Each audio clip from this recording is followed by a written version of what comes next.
You turn my sixes to nines.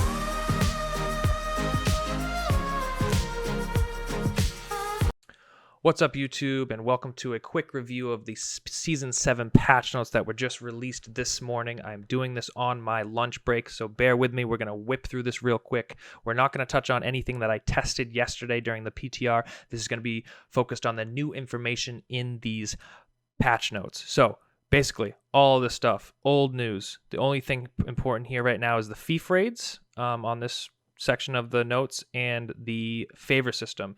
Those two new things. Fief raids is going to be similar to when you can do the those battles that you can PvE basically and gather up favor.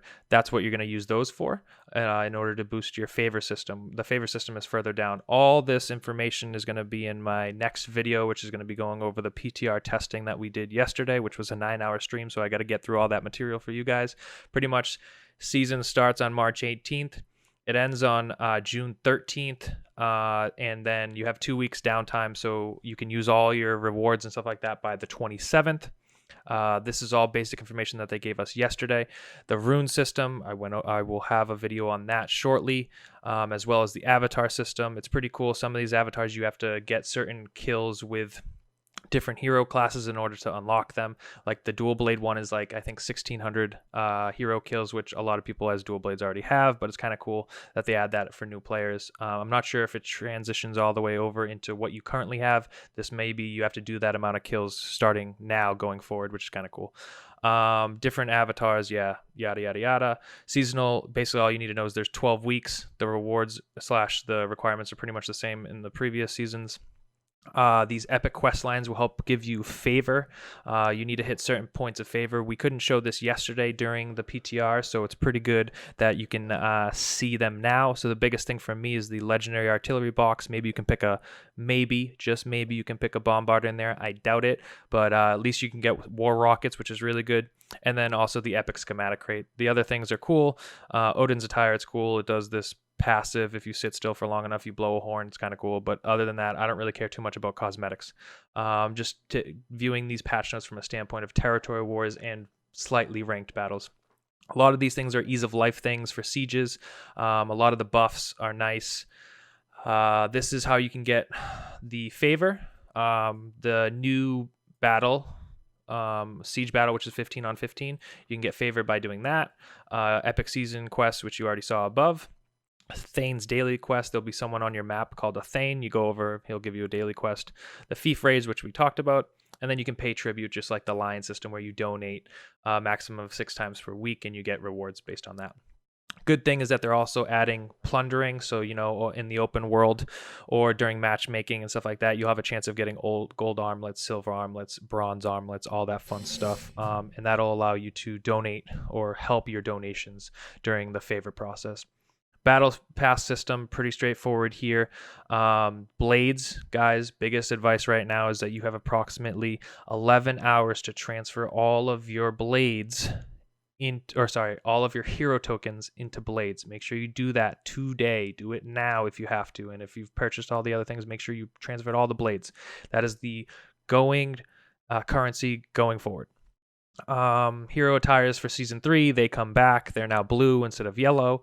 This is all covered. The battle pass system, this is all going to be covered in my next video. Right now I'm just trying to get through the patch notes to see what the new content is. The premium new content being not the things I went over yesterday. They didn't tell us about this, so they added a spawn point on Agolia over by C, underneath the ladders to C point, which is right here. This is huge for the attackers.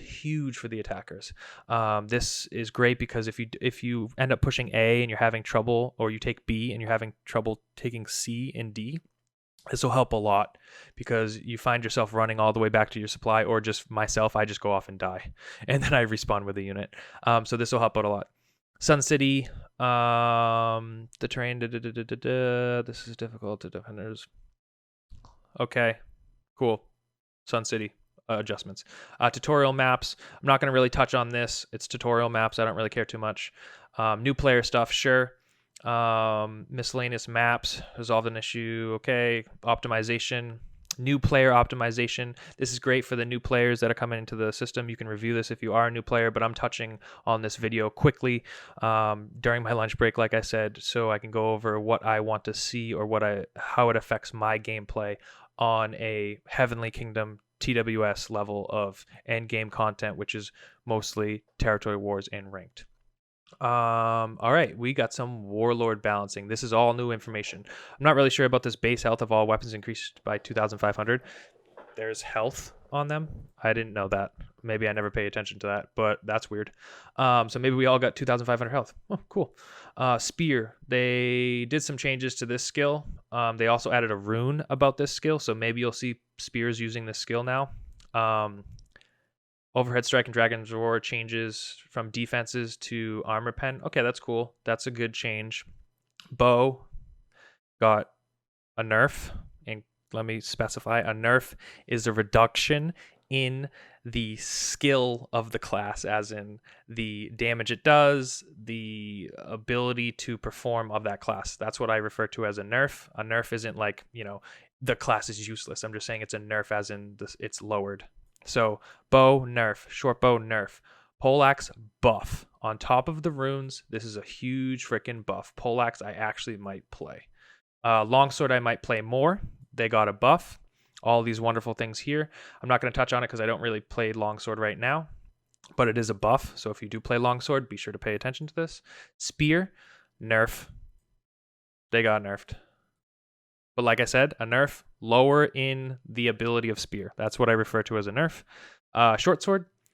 This is supposed to be a nerf, but on top of the runes, I think short sword's just going to be as strong. It's going to be so strong. So short sword, you're still good to go. Dual blade nerf because it's less armor pen, but dual blade's still disgusting. Good, disgustingly good. Glaive buff. Increase the area of attack some units. That's kind of cool. Nodachi between the runes and all this wonderful change, the before and after of Monstrous Blade 3, the before and after of Bloodthirsty, as a whole, Nodachi got a buff, and I'm actually considering looking into Nodachi now because the runes that they got plus this stuff is pretty dang good. I was always a proponent of telling people don't play Nodachi. It's not good end game, but after these, I actually have to reevaluate my view of that. Maul, they added some cool runes, but they increased the stamina cost, and then plus the running. You couldn't glitch run anymore. I was doing that before. It was kind of fun because you would run out of stamina, and you could continue to run if you activated your Mighty Mulliorn. Block break reduced. I would say Maul kind of got a little bit of a nerf, but I'm not too concerned about it. It's not a major nerf. Unit balancing. Okay, so, wow. Barely break through the enemy's defense's low damage. They have increased their block break of all sword. Wow, increased block break. Wow, that's pretty cool. Okay, so as a whole here, we're going to quickly rip through all this. This is pretty much all the sword and shield units got a health buff or a damage buff or both. Martellatori health buff, 800 more health. I'm just going to highlight the things that matter to me. That's cool. I don't care. Palace Guards, they did get a buff, 1,100 health plus some slashing damage. I don't think I'm going to still use them, but I got to test it. Maybe they're good now. I doubt it, though. Tester Eggs still not viable to me. I'm going to choose Azaps over them. Azaps got a buff. Summation Paladins did get a health buff, which is kind of cool. I'm still going to use Paladins and Azaps in Territory Wars. The other ones I'm not really going to use in Territory Wars. Keep in mind, guys, I'm viewing this from Territory Wars and Ranked. Summation Stalwarts, that's the only thing that I really use here. They got a little bit of a buff to health, but the big thing, guys, they got a nerf to their speed and a nerf to their ability to defend from the sides. They can only defend forward now. Before, they could defend and rotate and defend to the side. Nope, that's not possible anymore. So Stalwarts, it's going to be interesting when they can take a pike charge from the side. I don't think they can do that anymore. Javs got health buffs, which is kind of cool. So if you do use Javs, but I don't use Javs in Territory Wars, a lot of people don't really. It's more of a siege or ranked thing. So the health buff is kind of cool. Polearm infantry. So the biggest thing for polearm guys, which you will see in my next video, is swamp. The swamp effect. This now it replaces the anti-cav, and it does 16% increased damage to cav, and it slows them for 2 seconds by 60%.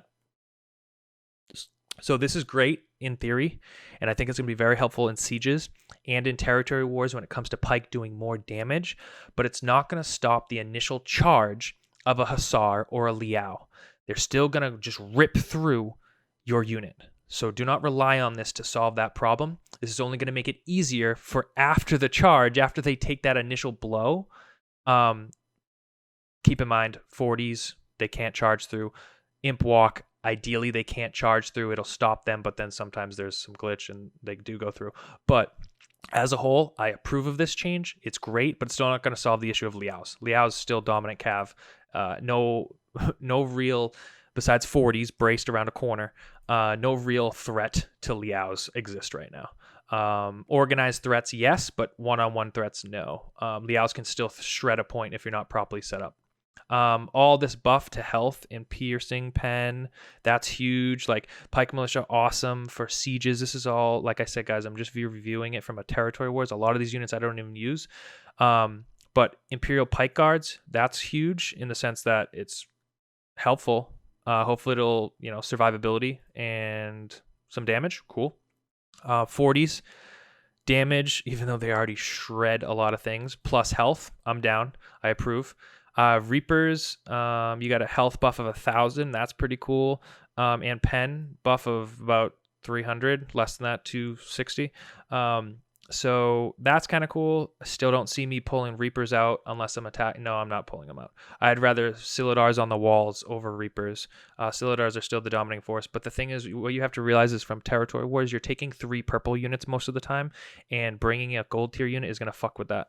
So most likely, a lot of people aren't going to be running these. Silidars, of course, when you're dominating a wall. But other than that, I don't see it being a huge effect. Now we got archers.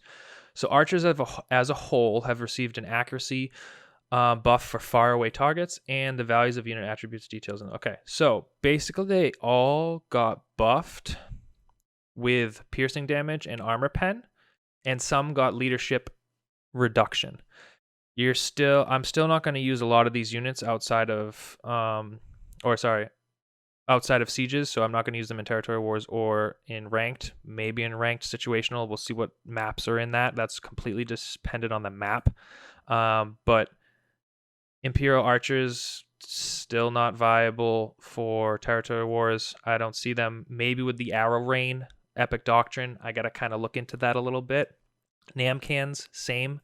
Maybe with the Arrow Rain, bleed damage plus this buff could be viable, but it's still a blue 180. I'd still take 3 purple units if you got the leadership over this. Musket infantry, I approve of all these buffs. Tertios and Imperial Arcs, maybe Krugs could be viable for territory wars. We tend to not usually run them too much unless we're on like defense, but that's a situational kind of thing there depending on the map. Cav changes. The last section here, guys, we'll get through this real quick. You got Kutavals. They have a new skill called Locust Swarm. That's kind of cool. I've never used Kutavals, so I don't know if some of you guys use them. They got a piercing damage buff during this skill usage and a weekend, which stacks up to 5. Oh, that's kind of cool. And then leadership changes. Keshigs deserved this because Keshigs are no longer the dominating cav, so they got lowered to 325. I approve. Still not going to use Keshigs over Liaos anytime soon. And then Rattan Rangers got a little bit of a buff because less leadership, but I don't really use Rattan Rangers either. All right, guys, that's the end of the video. I hope you enjoyed this quick overview from the new content that was added in between the PTR and the release of Season 7 tomorrow. If you liked the video, please hit that subscribe button so you get more notifications of when I release videos. There'll be another video coming out shortly when I review the 9 hours of content that I provided yesterday during the siege. Have a wonderful evening, and hopefully I'll see you guys tonight at 6 p.m. Eastern to 9 p.m. Eastern, Monday through Friday. Catch you later. Peace.